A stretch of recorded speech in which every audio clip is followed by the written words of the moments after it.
This podcast is supported by listeners like you. We're grateful for your tax-deductible donation at newthoughtphilly.org or the link in the episode description. A practical prayer is a prayer that works. These discussions between Reverend Bill Marcioni and Carol Lawrence dive into the details of how it works and how to work it. Reverend Bill is a New Thought minister and the author of Practical Prayer for Real Results. Your new life begins with a new thought. Carol Lawrence is on a spiritual quest, finding the New Thought teaching after decades on the pulpit in 3 different traditional denominations. I've got some questions. Together, they're exploring the philosophy and activities that come together from many of the world's religions to create the practical spirituality that is New Thought.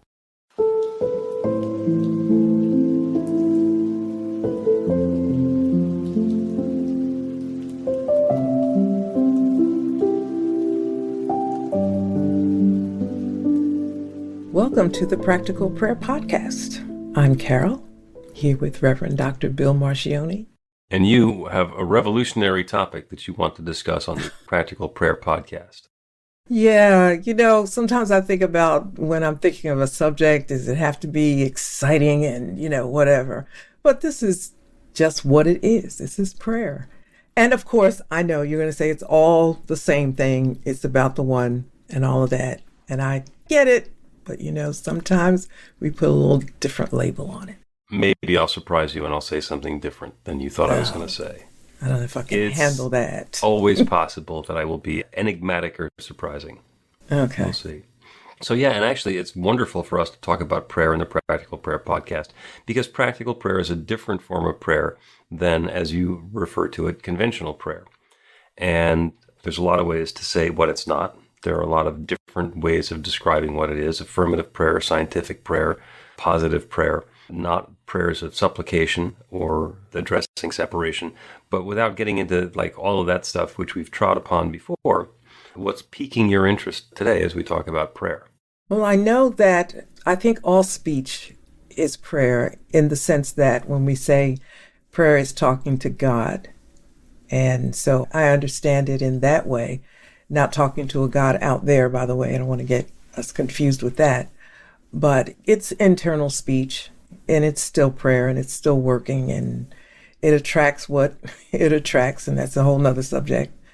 But remembering what you prayed for is an issue, because if you pray and get up and just go, I think faith is involved there, but certainly remembering that you did it. Because what's happened to me often is that I'll pray about something using either conventional or practical or whatever I feel like I need to use at the time. And then later on something happens and I'm thinking, what just happened here? And then there are times that I could trace it back. You remember that prayer. And also then I'll feel bad because I forgot, but it still worked. It was out there getting it together and working and bringing it to me. I like order. You know that. I like you order. like order. You like order. The recovering control freak part of you loves order. Yeah. And I though, so that you can remember and appreciate and have gratitude and all of that for the prayer that you sent out and have faith in the expectation of it. Otherwise, why do it? There are prayers of frustration, and then after the frustration is gone, perhaps the prayer is forgotten. I don't know. I have to, I'll do some digging on that one. I know that you will. And I'm going to quote one of my favorite people when I tell you, that's a lot. And guess what? It's more. Yeah. No, with the stuff that you're talking about, there's a lot that's involved and that's packed into that. The first thing I want to cover is that your word is creative. Our word is creative. In the beginning was the Word, and the Word was God and with God, and that's the way that we create. We set an intention, and we give voice to it, and it activates the creative laws of the universe and creates a new experience for us. So you are, I think, 100% correct that all of our words are creative, whether it's our internal mental self-talk or the stuff that we say in a very flowery and well-prepared prayer. It's all creative. And another part of the story, one of the things that I get to do is prayer work for other people, because I'm trained as a practitioner and spiritual counselor. So I will have a meeting, a session with somebody, and they'll tell me the story about where they are and what they've been experiencing and what they'd like to have instead. And we'll kind of dive in and sort of do a little divining about what's going on in their belief system, and then do a prayer based on the experience that they're having changing to the one that they would prefer to be having instead. And the way that this works for me is I do the prayer, and I will pray until I believe it. I pray until I know that it is done. And then I stop praying. And for me, I then forget about the prayer. And you have the idea that you can't forget, you need to remember what it is. I have a notebook where I write down all the prayers that I'm doing for clients so I can go back and refer to it.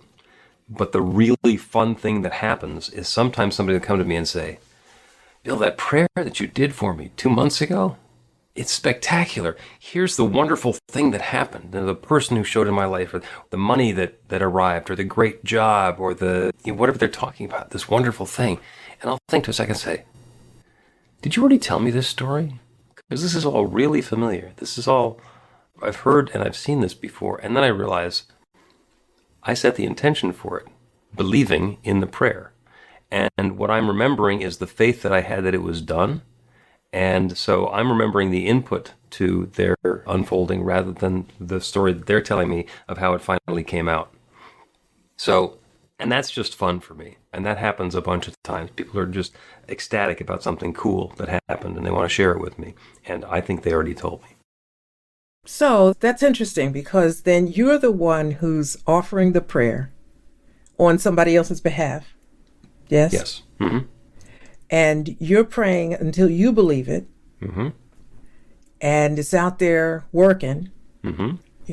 The divine things, I had to call it out there, putting it all together. Yeah, the stuffs, putting it together. And the person who requested the prayer, let me ask you this, what is their role? Their role is to get out of the way, to let go of. So they can ask you to pray and just walk away? Mm-hmm. Okay. If somebody believes that they are unworthy and that they're never going to get the good that they're seeking, then I could do any prayer that I want, and it's their belief that they're not going to get the good that's going to be operative. When we work together and I identify that they have a belief that they don't deserve this wonderful relationship, or they're never going to make enough money, or we address whatever's going on in their belief system, as soon as we can identify what it is that they need to let go of, to stop saying, oh, I'll never get a good job, or I will never have a wonderful relationship, or I'm always going to be sick. As soon as they're willing to let go of that and allow some space for something different to happen, there's one mind. And since that one mind is not being impressed with their negativity, it's now receptive to something new. And that's the prayer that I'm doing, because we're all thinking in the same mind. So with them stepping out of the way, suddenly their good is available, not because they said it, but because I said it on their behalf. I get it. I really get it. But I got one question. Just one? Okay, shoot. So far. Okay. So in that scenario that you explained so absolutely clearly, it seems that the responsibility now is on you. Because you've prayed, you pray until you believe it. It's you doing it, and they just walk away. And I understand that, but it still seems like you're kind of the onus of believing and putting it out there. You're carrying the ball here. Well, I'm carrying the ball for the prayer. And what I'm doing is I'm putting my experience and my time to work for them to do the prayer, but I'm not creating the change in their experience. I am not the one who's going to go find the girl and bring her over. I'm not the one who's going to send out resumes and get them a job. That's the infinite. The divine creative power that creates everything is going to create their next new experience. I am simply opening a channel through which that good can flow. I'm not responsible for the outcome.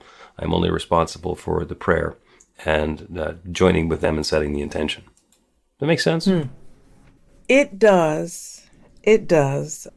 I'm still trying to maybe work a little bit on the eye, because I'm big on you're responsible for yourself, right? So you can't just drop the prayer on the person who's praying. I have some responsibility in this, believing, right? It is absolutely huge to be able to let go of that old belief. That is such a heavy burden and such a usually it's something that somebody's been carrying for years or sometimes decades or an entire lifetime. So there's actually some work involved in letting go of that old belief. So that is their part. And the fact of the matter is, anybody can learn to do a practical prayer for themselves. And as we say, and I didn't make this up, I think you might recall this from the New Testament, where it is done as you believe. So, but there's one creative law that's responding to all belief. And if I am believing that somebody is worthy of and on the way towards having their fabulous, perfect job, that goes into that universal belief. That is activating the universal creative power, and that good shows up for the other person as long as they're not sitting there blocking their good. So when the job offer letter comes along, they leave it, sitting on the kitchen table until somebody spills milk on it, and then you can't read it anymore. It is possible for somebody to get in the way of their own good that way. But as long as they're playing along, the system works. Yeah, the operative word that just kind of popped up there, like they're playing along. And that's kind of important. And as you were speaking, I was reflecting on, or what was coming back to me, is in my experience, I'm not sure if it's belief system. I'm not sure about that because I kind of don't like it. So I don't think it was exactly my belief system. But in my experience, what it bumps against, somebody prays for me, I walk away, and they're doing it.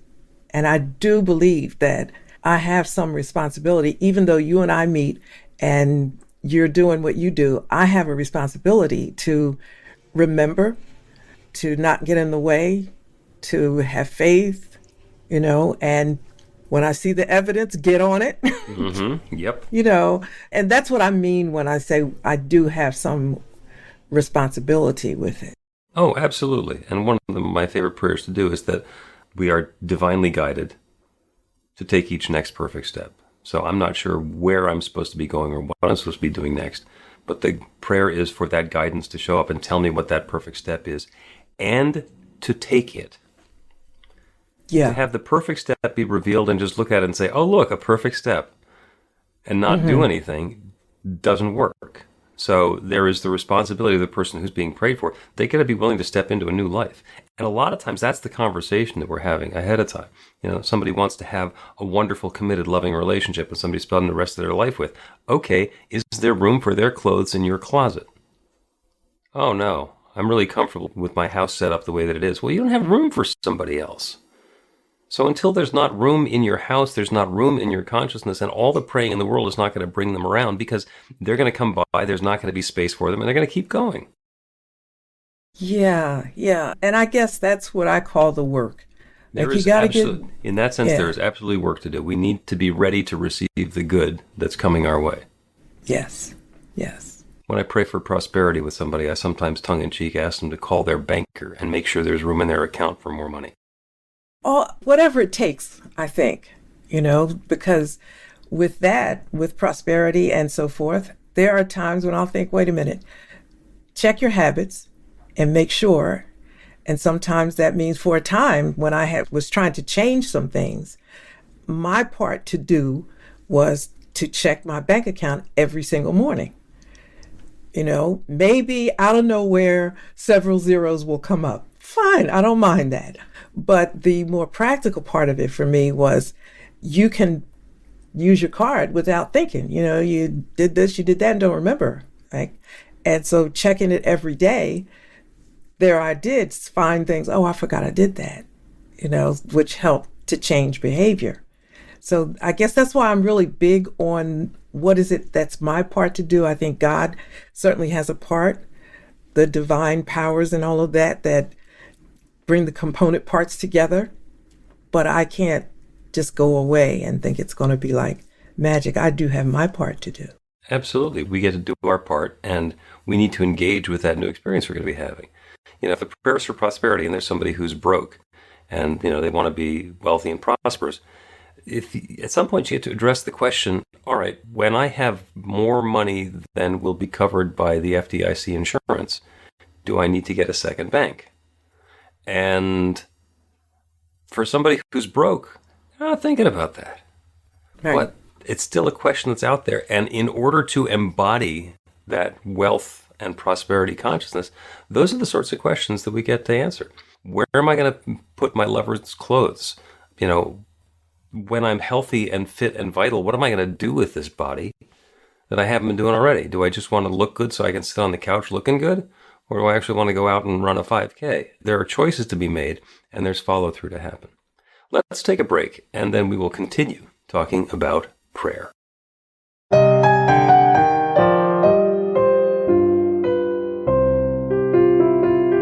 It's Reverend Bill letting you know that the Practical Prayer for Real Results class is now available on demand. That's right, you can take it at your own pace, anytime you want. All of the information is at bethelight.com. That's b-the-light.com. You know where to find that stuff.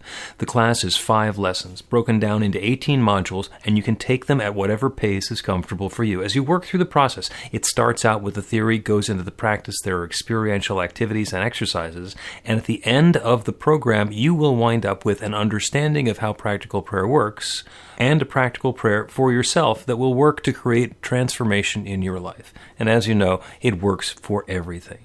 Take a look at the class online at bethelight.com. There's a sample lesson so you can see how the class is going to work for you and then dive in.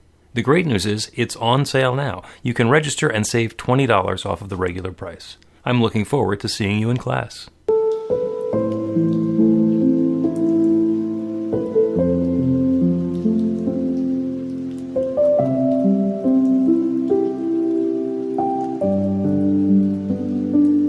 Welcome back to the Practical Prayer Podcast. I'm Carol, here with Reverend Dr. Bill Marcioni, continuing this amazing conversation on prayer. So exciting. Yeah, we're talking about prayer, and it's about our beliefs. And sometimes there are things that we understand that we believe and we know that we believe. And sometimes there's hidden beliefs, stuff that we didn't realize that we believed. There are things that come from culture. Oh, well, boys never do that, or girls always do this, or people who live on that side of town never have, et cetera, et cetera, et cetera. I was working with a client a couple of years ago, and she was living in an experience of feast or famine. Like there was either lots of money and everything was great and prosperous and wonderful and lavish, or the money would run out and then suddenly it's all about struggle and difficulty and problem and challenge. And living this way for decades. And just like it got to the point where she was exasperated. She was tired. Like, what the hell's going on? And so we talked through. And when she was growing up, her parents had been in the real estate business. And selling houses, or used houses, means that if there's a closing, there's lots of money. And if you go for a while between closings, there's no money. And so she had grown up in a feast or famine mentality. That was the framework of finance that she didn't necessarily agree with. But that was her formative base. Like, that's the way the world works. And she's sitting there later in life thinking, oh, I'm such a failure because I'm keep on doing this, thing where the money runs out and I have to deal with the struggle and all the rest of it. And I said, you're not a failure. You are a complete success. You learned that the way to do it is feast or famine, and you're doing it perfectly. You are executing perfectly on a flawed program. And when we changed the program to, this is what I want to do. I want to be able to live well and comfortably within my means, to have the opportunity to get plenty of money coming in, and to be able to share, and to be gifted, and to have resource. Things started changing, turning around. And that feast or famine thing is not happening anymore. And when a reversal comes along, she doesn't get bent out of shape about it, because she knows that there's something different coming along.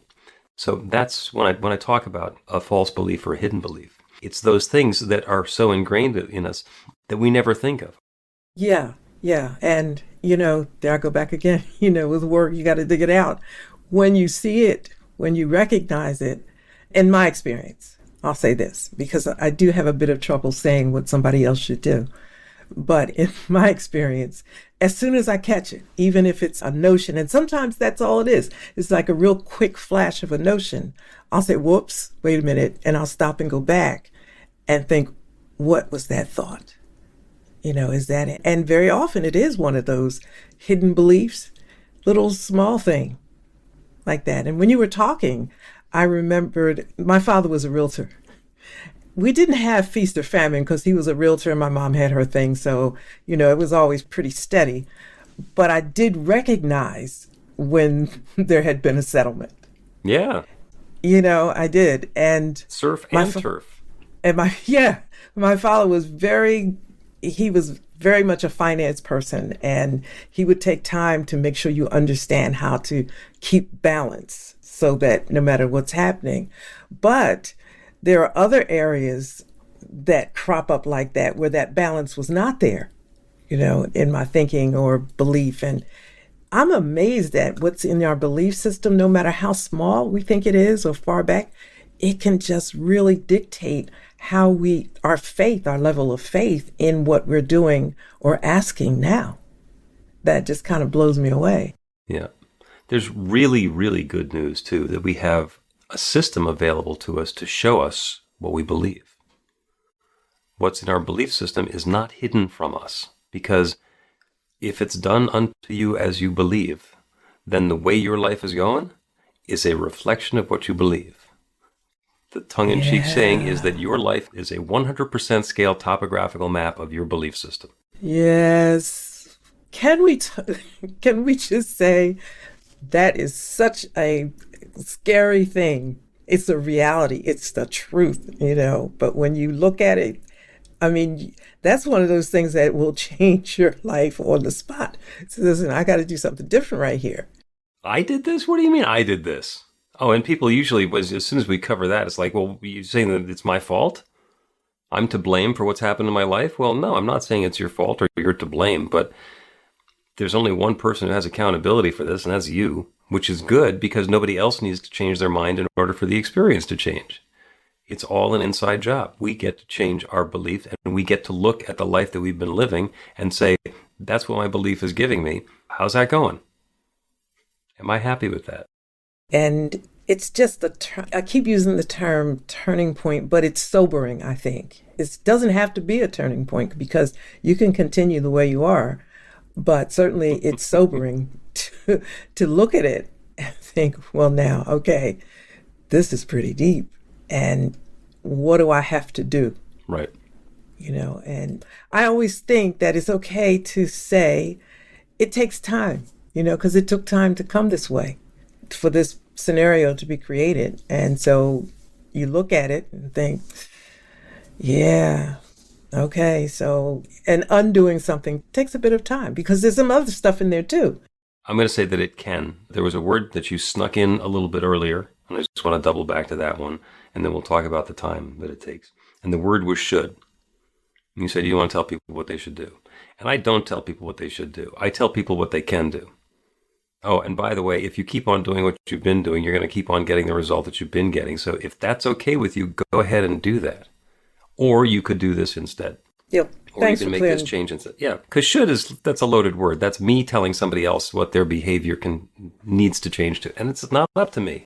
And I always felt like I should tell people should. Sorry, listen. I shouldn't let me finish it. I can't tell you what you should do, right? I know what I do. It works for me. May not work for you. I'm just sharing a thought. Yep. When you have an observation on behalf of somebody else who's come to you and is sharing what their experience is inside of their belief system, then when you notice that what they're believing and what they want to be experiencing are different, and you point it out, that's an opportunity to be as gentle as possible. Because there is the very real possibility that when somebody realizes what they've been doing to themselves for the last 6 months or 6 years or 6 decades, that they're going to give themselves a big dope slap in the head. Dope! And you don't need to help move their hand. They take care of that all on their own. Yeah. Yeah. And there's something new possible. So, and the next thing that I wanted to make sure we address is the timing. It is completely possible that it will take a while for things that have been going on for decades to take a while to turn around. And not necessarily. Transformation can be instantaneous. I have seen people who have been going through their life for years or for decades looking for a wonderful, committed, uplifting relationship. And they're on dating sites and they're involved in the process and they're doing all the stuff that they do. And then suddenly there's somebody and boom, it all changes. Look at somebody across the room, make eye contact. She's the one, and everything's different. And it can all change just that quickly. There was an experience that I had in the early 2000s. I was working for a company that had run out of the money to pay me. And my partner and I were continuing to work for the company because there were a couple of big accounts where there's a possibility we're going to sell something or we're going to get paid. And so it was months of this. And we couldn't project how this was going to change or what was going to happen. And then finally, the guy who owned the company said he couldn't do this any longer. And there was one major client we were hoping to make a sale to. So he called the client and he said, I got to tell you, this is what's going on. These two guys are not on payroll anymore, because we're doing X, Y, and Z. And the client said, well, thank you very much. I appreciate you letting me know. He gets off the phone, calls him back 2 minutes later, says, so they're available. We were working for him the next week. That quickly things can change. And it was months getting to that point. And finally, something changed and a new opportunity came along. And it seemed like it, but I think things are working in the background that you don't see. So it makes the suddenly feel like sudden. Oh, yeah. It's suddenly for us. It's not sudden for the infinite. Yeah. And that's part of my conversation with the infinite often. Look, I don't know what you're doing back there. I know you're doing something. Okay, I know you're doing something. If you don't mind bumping up the speed a little bit, I'll be okay. But I know you're doing something. So I just want to let you know I'm still here, trusting and waiting. And okay, you can get back to it now.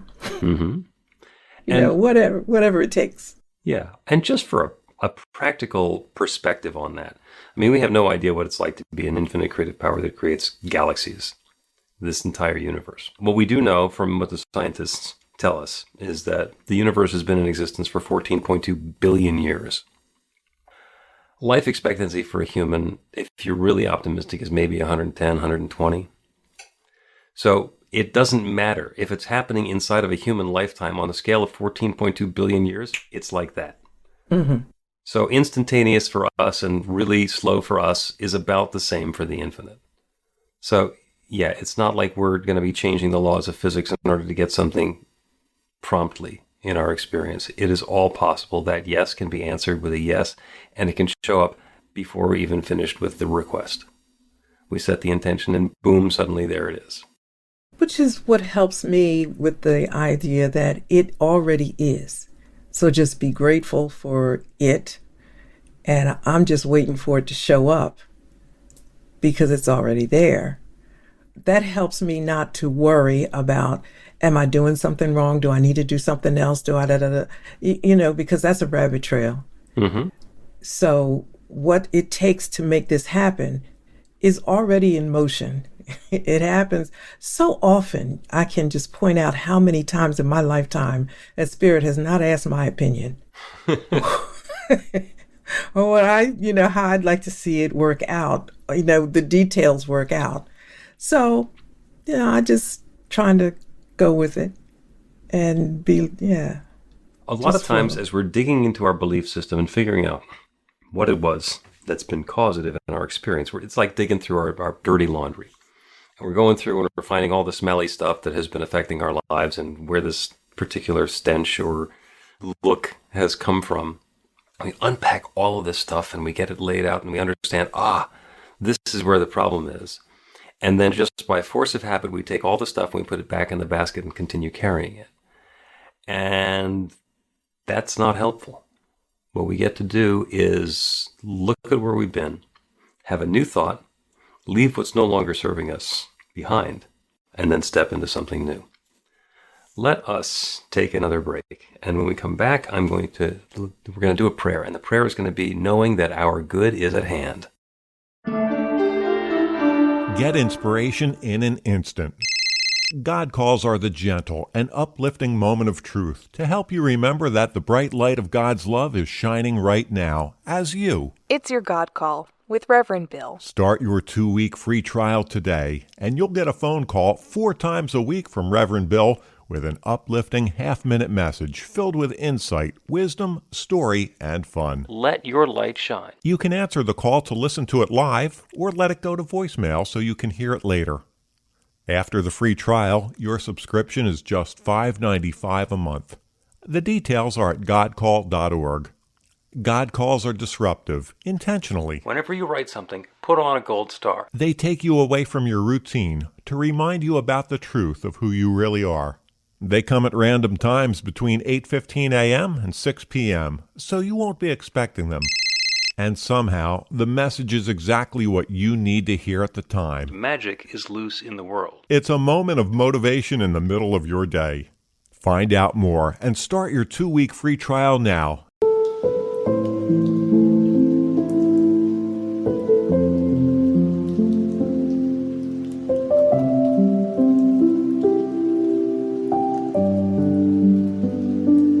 Welcome back to the Practical Prayer Podcast. I'm Carol, here with Reverend Dr. Bill Margione.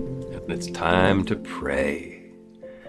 The prayer today is knowing that our good is at hand, because there is no need to wait.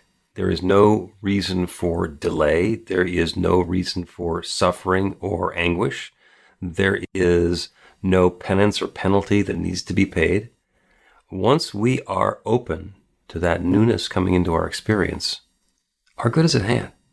And the infinite creative power that creates everything is ready to fill us with exactly that which will bring joy and love and harmony and prosperity and goodness into our lives. Carol always likes it when I cue. Let us pray. We'll turn our attention away from the world around us, away from the details and the specifics of the challenges, of the difficulties, of the discomfort, using that as guidance to inform the experience that we would prefer to have instead. If there's been an experience of scarcity or lack, we open ourselves up to the possibility of prosperity and abundance and enoughness. If there's been a challenge with health or comfort or physicality, we open ourselves up to the knowledge that that health, that vitality, that wholeness, that comfort that we're seeking is available. And it's not available everywhere in the universe except the 3 feet around me. It is available everywhere. Our good is at hand. If we're seeking love in a connected relationship, or harmony in our workplace or our family or our neighborhood, that good is available. And our job is to turn away from whatever has been supporting the experience we've had so far and make way for something new. If the desire is for a new way to express ourselves creatively, to share our gifts in the world, the guidance and insight that we seek is to know what to put down, what to step away from, how to shift the way that we're engaging in the world to make room for that newness to show up. And the infinite creative power, the one that creates everything, that divine presence, it's God, it's spirit, it's nature, it's source, it's the Big Bang, it is that from which everything flows. That infinite creative power is always responding. That creative power is sharing itself as all of its creation. There is not God and creation. There is not God and people. There's not God and my neighborhood. There is only God. It is God as this manifest universe, as every person, as each of us individually, as all of us together. That divine presence is right here, right now. And it continues to reveal itself in new and fresh and dynamic ways. So this next new experience that is unfolding is our good revealing itself to us even more fully and closely and richly and in greater detail. Our good is at hand, right here and now. And as each of us individually puts down that which is no longer serving us and opens to that newness and invites in that good, there's nothing that stands in the way.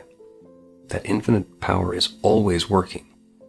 And the good shows up in ways that, on the one hand, are completely understandable and the natural unfolding of circumstances, and on the other hand, are so much faster than we might have anticipated or been able to explain ahead of time. And that's how love unfolds. That's how this good is revealed in the world. That is how we are absolutely certain and are shown in every moment that our good is at hand. So I'm grateful for the good that's showing up. I'm grateful for the wonderful stories we get to tell. I'm grateful for the transformation. I'm grateful to know there's nothing that stands in the way of this creative process. There is no malevolent force that's saying, not for you, but okay for you. The answer is always yes. Our good is already unfolding. The stories are already underway. And so with gratitude for this good and more, I speak this word and I release it into that creative law that always says yes. And I know that it's once again saying yes. This good is happening now. And so I let it be. And so it is.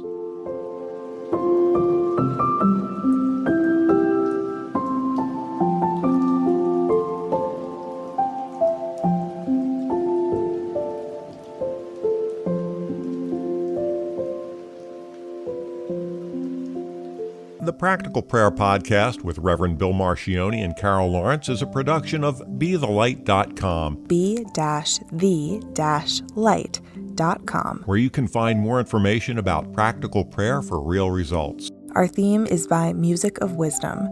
You can learn about the spiritual community of New Thought Philadelphia with daily guided meditations, Weekly celebrations of spirit, and Reverend Bill's classes in practical spirituality at newthoughtphilly.org.